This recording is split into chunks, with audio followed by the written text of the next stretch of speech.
Hello everyone. Class 12th biology के सभी students को वेलकम है इस वीडियो सीरीज़ में। यहाँ पर द फीमेल रिप्रोडक्टिव पार्ट हम डिस्कस करेंगे। इससे पहले वीडियो में हमने मेल रिप्रोडक्टिव पार्ट के बारे में डिस्कस किया था। फीमेल रिप्रोडक्टिव पार्ट के लिए आपको अच्छे से डायग्राम को एक बार ओवरव्यू देख लीजिएगा। जैसे कैसे मैं बता देता हूँ कि ये है यूटेराइन कैविटी, मैं पेन ले लेता हूँ यहाँ पे, और यह है यूटेराइन फंडस, यह है स्थमस, इम्पुला, इनफेंडिबुलम, और इन तीनों को मिला के हम एक नाम देंगे इसको फैलोपियन ट्यूब। तो आप ध्यान पे याद रखिएगा, सबसे पहला जो होता है स्थमस, फिर आता है बीच में इम्पुला, तीसरा आता है इनफेंडिबुलम। इन तीनों को मिला के जो ट्यूब बन रही है उसको हम बोल देते हैं फैलोपियन ट्यूब। ओवेरी से कनेक्ट होते हैं, जो फिम्ब्रे दिख रहे हैं आपको, ये ओवेरी से कनेक्ट होते हैं। यहीं से क्या होता है, एग जो होता है ट्रांसफ़र होता है। ठीक है, एग यानी कि अंडा, ठीक है ना, वो अंडा नहीं जो आप मतलब नॉर्मल मुर्गी का अंडा, वो नहीं। एग ओवम, जिसको हम उस अंडे को हम क्या बोलते हैं, ओवम। ठीक है, तो यहाँ से क्या होता है, ट्रांसफ़र होता है। सर्विक्स हैं, सर्विकल जो कैनाल हैं, सभी बारे में डिस्कस करेंगे वन बाय वन। ये तीनों अलग अलग लेयर है, ये भी बारे में बात करेंगे। इंडोमेट्रियम, मायोमेट्रियम एंड क्या है ये, पेरीमेट्रियम, सब के बारे में डिस्कस करेंगे। चलो, तो ओवरव्यू ले लिया है, अब आगे बढ़ते हैं। It is located in the pelvic region. Male reproductive part की तरह ये भी पेल्विक रीजन के अंदर ही लोकेशन रहती है इसकी। और इसके अंदर हमें कुछ टॉपिक पढ़ना है, जैसे कि pair of ovaries, pair of oviduct, uterus, cervix and vagina. इन 5 चीज़ों के बारे में अच्छे से समझना है, जिसमें से प्राइमरी सेक्स ऑर्गन के अंदर आता है आपका ओवेरी। प्राइमरी सेक्स ऑर्गन जो मेल के अंदर था वो टेस्टिस था, प्राइमरी सेक्स ऑर्गन फीमेल के अंदर ओवेरी है। बढ़ते हैं आगे। External genitalia and mammary gland not part of the reproductive system but aids in the child care। देखो, मेमोरी ग्लैंड में फीमेल रिप्रोडक्टिव पार्ट का कोई और रिप्रोडक्टिव पार्ट का कोई ऑर्गन नहीं है, लेकिन ये क्या काम करता है, एक जैसे जो चाइल्ड जन्म लेता है तो उसके लिए जैसे ही वो मतलब ये वाली जो प्रोसेस चलती है, जैसे ही वो एक जो फीमेल होती है, लेडी होती है, वो प्रेग्नेंट होती है, तो जब वो जन्म देती है तो उसकी बॉडी में कुछ ऐसे हार्मोनल चेंजेस होते हैं जिसकी वजह से जो मेमोरी ग्लैंड्स हैं वो एक्टिवेटेड होते हैं और वो फीड करते हैं उस बेबी को, उस चाइल्ड को जिसने अभी जन्म लिया है। तो हाँ, ये एक छोटा सा पार्ट हम इसके अंदर डिस्कस करेंगे क्योंकि ये भी एक इम्पोर्टेंट टॉपिक है, भले ये रिप्रोडक्टिव पार्ट का हिस्सा नहीं हो। ठीक है, चलो वन बाय वन पढ़ते हैं। सबसे पहले ओवेरी के बारे में। They are in the primary female sex organ, अभी जस्ट बताएं। They produce the ovum and other ovarian hormone, कुछ हार्मोन को रिलीज करते हैं और ओवम को फॉर्म करते हैं। They are located in the lower abdominal cavity, ये नीचे की तरह लोअर एब्डोमिनल कैविटी में होते हैं। ओवेरी की बात कर रहे हैं, ठीक है। वैसे तो पूरा का पूरा पेल्विक रीजन के अंदर होता है, लेकिन कुछ कैविटीज़ होती हैं, जैसे लोअर एब्डोमिनल कैविटी में आपको ओवेरी की लोकेशन मिलेगी। नॉर्मली इसकी लेंथ जो होती है वो 2 से 4 सेंटीमीटर का होता है और each ovary is almond shape body, एक टाइप का जो बादाम होता है उसके जैसा, मतलब ये ओवेरी का शेप रहता है। ठीक है, बादाम नहीं रहता है, बादाम जैसा होता है। They are connected with by ligament to the pelvic walls and to the uterus.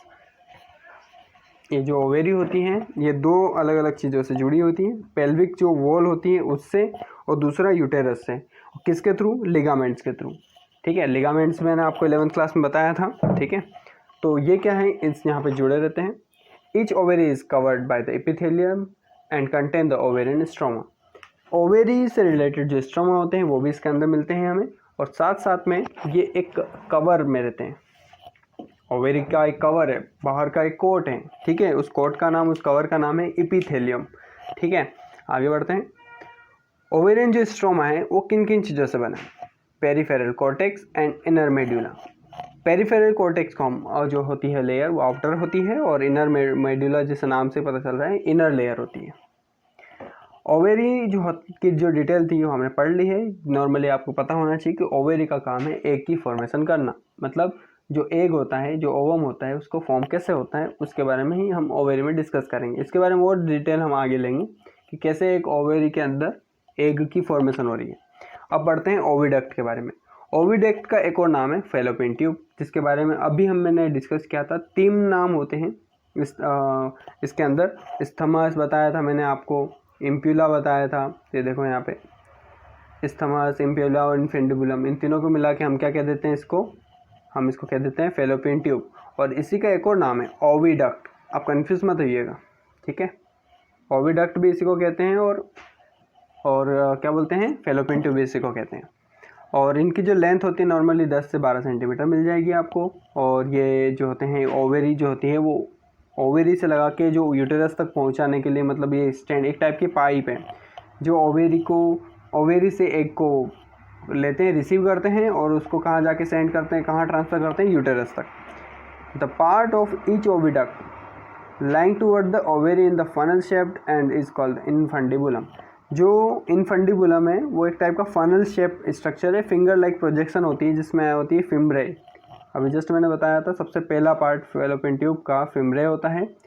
ये इनफंडिबुलम के अंदर फिम्ब्रे वाला पार्ट दिख रहा है, ये कुछ फिंगर लाइक प्रोजेक्शंस होती हैं। यहीं से क्या होता है, एक इनसाइड मतलब अंदर की तरफ चला जाता है इनफंडिबुलम के अंदर। इम्प्यूला क्या होता है, एक टर्न है, ठीक है, एक रेजन है जहाँ से क्या होता है वो स्थमस से जुड़ा होता है। The infundibular leads to the ampulla. Ampulla एक टाइप का वाइड रीजन होता है, मतलब एक चौड़ा एरिया होता है, और वो किससे जुड़ा होता है, स्थमस से। Which has the narrow lumen opening into the uterus, last part of the oviduct. Oviduct का तीसरा पार्ट जो होता है वो यही होता है। अब बढ़ते हैं आगे यूटेरस की तरफ। यूटेरस क्या होता है वो भी देख लेते हैं अच्छे से। It is also called womb. हम यूटेरस को कोख कह सकते हैं, कोख, माँ की कोख जो होती है, हाँ वोम, उसी को हम क्या बोलते हैं, यूटेरस। ये एक टाइप का पियर शेप्ड में होता है, ठीक है। It is connected to the pelvic walls by the ligaments. यहाँ पे ये भी जो यूटेरस होता है ये लिगामेंट से जुड़ा होता है। यूटेराइन वॉल जो होती हैं वो किन किन चीज़ों से मिलकर बनी है, ध्यान रखिएगा, 3 चीज़ें याद रखिएगा। External perimetrium, middle myometrium and internal endometrium. Which lines the uterine cavity, the endometrium undergo changes during the menstrual cycle. देखो, एक्सटर्नल, मीडियम और इंटरनल 3 लेयर हैं यूटेरस की, यानी यूटेरस की 3 वॉल हैं, 3 दीवारें हैं।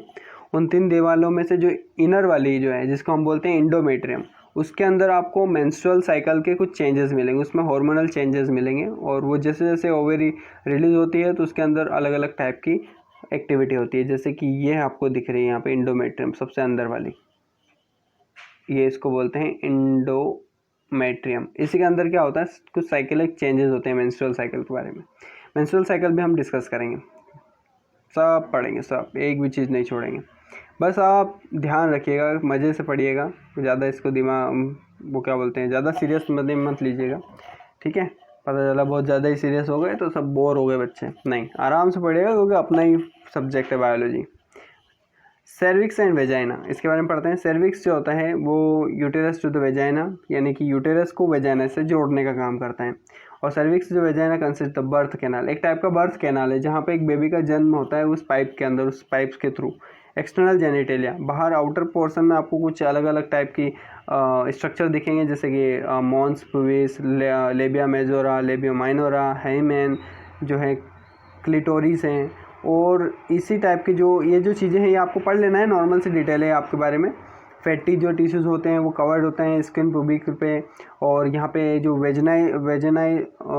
वेजाइनल जो ओपनिंग होती है वो लेबिया माइजोरा से सराउंडिंग होती है। ये नॉर्मल से आपको पढ़ना है, कुछ स्किन के बारे में बता रखा है, ज़्यादा कोई डिटेल नहीं है, हालांकि इस पर कोई ज़्यादा कोई क्वेश्चन आते नहीं हैं। मेमरी ग्लैंड, मैंने आपको बताया था कि मेमरी ग्लैंड रिप्रोडक्टिव पार्ट का ऑर्गन नहीं है फीमेल के अंदर, लेकिन ये एक इम्पोर्टेंट पार्ट है, इसलिए हम पढ़ लेते हैं क्योंकि ये उसी के बाद का एक बेबी को फीड करने के लिए काम आता है। Consist of the glandular tissue and variable, ठीक है, मतलब इसके अंदर कुछ ग्लैंडुलर टिश्यू होते हैं जो क्या करते हैं, प्रेजेंट इन द फीमेल। और जितने भी फीमेल्स रहती हैं मेमल में, दूध जो देते हैं, जो एक बच्चे के लिए एक मतलब एक ये समझ लो कि सब संपूर्ण है, वो संपूर्ण भोजन है उसके लिए। It is a paired and the glandular, paired में मिलेंगे और ग्लैंडुलर होते हैं इसके अंदर, मतलब ग्लैंड होते हैं, ग्लैंडुलर का मतलब होता है ग्लैंड्स इसमें मौजूद होते हैं। Each breast consists of 15 to 20 mammary lobes and with alveoli which secrete milk. Alveoli क्या करेगी, मिल्क को सिक्रेट करेंगी। और तकरीबन कितनी मेमोरी लॉब्स इसके अंदर पाई जाती हैं, 15 से 20, एक के अंदर, हर एक के अंदर 15 से 20 के आसपास मिल जाएंगे। Alveoli open into the mammary tubules and which unite to form a mammary duct. Mammary duct बनाते हैं, यानी कि एक स्पेशल जगह बनाते हैं जहाँ पे जाके वो क्या करते हैं, मिल्क का प्रोडक्शन होता है वहाँ पे। Many mammary ducts consist the mammary ampulla which is connect to the lactiferous duct. Lactiferous duct से कनेक्ट होते हैं। नाम याद रखिएगा, नॉर्मली इतना कोई ज़्यादा डिटेल नहीं पूछी जाएगी, बट आपको इतना समझ में आना चाहिए कि कौन सी चीज़ किससे कनेक्ट है, ठीक है। और देखो यहाँ पे लिखा हुआ है मिल्क जो सिक्रेटेड होता है by cells by of alveoli. Alveoli के सेल्स से मिल्क सिक्रेशन होता है, स्टोर्ड इन द लेमिना आगे बताएंगे, रुको। हाँ, तो ये देखो यहाँ पे दे रखा है ईच जो एल्वेलाई होती है उसी से क्या होती है, मिल्क की फॉर्मेशन होती है। हाँ, इतनी डिटेल याद रखो, इससे ज़्यादा दिमाग मत लगाओ, ठीक है। अब पढ़ते हैं गेमेटोजेनेसिस। हमने क्या पढ़ लिया है, मेल रिप्रोडक्टिव पार्ट भी और फीमेल रिप्रोडक्टिव पार्ट भी। गेमेटोजेनेसिस के अंदर हम बात करेंगे। अब मैं आपको बता दूं कि गेमेटोजेनेसिस भी 2 होने चाहिए, क्योंकि गेमेटोजेनेसिस में गेमेट की फॉर्मेशन होती है, तो गेमेट भी तो 2 तरीके से फॉर्म होते हैं। मेल रिप्रोडक्टिव पार्ट से गेमेट अलग फॉर्म होता है और फीमेल रिप्रोडक्टिव पार्ट से गेमेट अलग फॉर्म होता है। तो गेमेटोजेनेसिस आप ये लाइन पढ़ लीजिएगा, इसमें यही होता है कि गेमेट की फॉर्मेशन है। देखिए, ये 2 तरह का होता है, एक होता है स्पर्मेटोजेनेसिस और दूसरा होता है oogenesis। स्पर्मेटोजेनेसिस में स्पर्म फॉर्म होता है और oogenesis में ओवम फॉर्म होता है, एग फॉर्म होता है, यानी कि मेल और फीमेल का अलग अलग प्रोसेस है। स्पर्मेटोजेनेसिस का जो पार्ट है वो उसको अच्छे से हम आगे डिस्कस करेंगे। हालांकि इस वीडियो में हम इस चीज़ के बारे में डिस्कस नहीं कर रहे हैं। जितना मैंने आपको बताया है उसको अच्छे से रीड आउट करके समझ के अपने नोट्स कंप्लीट कर लीजिएगा, याद भी साथ साथ में करते रहिएगा, ठीक है।